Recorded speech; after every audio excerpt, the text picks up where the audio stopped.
ఉగాది పచ్చడి మొత్తం చేసి తాగబుద్ధి కావట్లే. చేదు అనిపిస్తుందా వీడియోనా? ఉగాది పచ్చడిలో చేదు, తీపి, వగరు, పులుపు, కారం, సాల్ట్ అన్ని కలిపి ఉంటాయి నాన్న. అవి 6 రుచులు కదా, 6 రుచులు కలిసిందే ఉగాది పచ్చడి అంటారు. ఉగాది పచ్చడిని మన లైఫ్తో కంపేర్ చేస్తారు. ఎందుకో చెప్పినా లైఫ్లో కూడా కష్టాలు, సుఖాలు, బాధలు, సమస్యలు అన్నీ ఉంటాయి.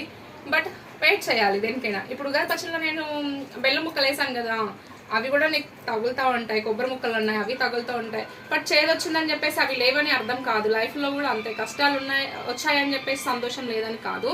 అవి వస్తుంటాయి. ఇవి స్వీకరించినప్పుడు అవి స్వీకరించాలి, వీటితో పాటు అవి కూడా వస్తూ ఉంటాయి. అందుకనే లైఫ్ తోటి ఉగాది పచ్చడిని కంపేర్ చేస్తారు. నువ్వు తింటూ ఉంటే ఇందాక నీకు బెల్లం ముక్క వచ్చిందా రాలేదా? వచ్చింది. స్వీట్ అనిపించిందా? లైఫ్ కూడా అంతే మరి, కష్టాలు ఉంటాయి, సుఖాలు ఉంటాయి. అన్ని అనుభవించినప్పుడే అది లైఫ్ అవుతుంది కదా. బట్ ఏదైనా అనుభవించాల్సిందే. తాగుతున్నప్పుడు, ఉగాది పచ్చడి తింటున్నప్పుడు తీపి చేదు ఎలా వచ్చాయో లైఫ్లో కూడా కష్ట సుఖాలు వస్తూ ఉంటాయి, పోతూ ఉంటాయి. దేనికి ఎలా ఉన్నా, ఏ టైం ఎలా ఉన్నా, ఎవరు తోడుగా ఉన్నా లేకపోయినా లైఫ్లో అన్ని స్వీకరించాల్సిందే ఉగాది పచ్చడిలాగా.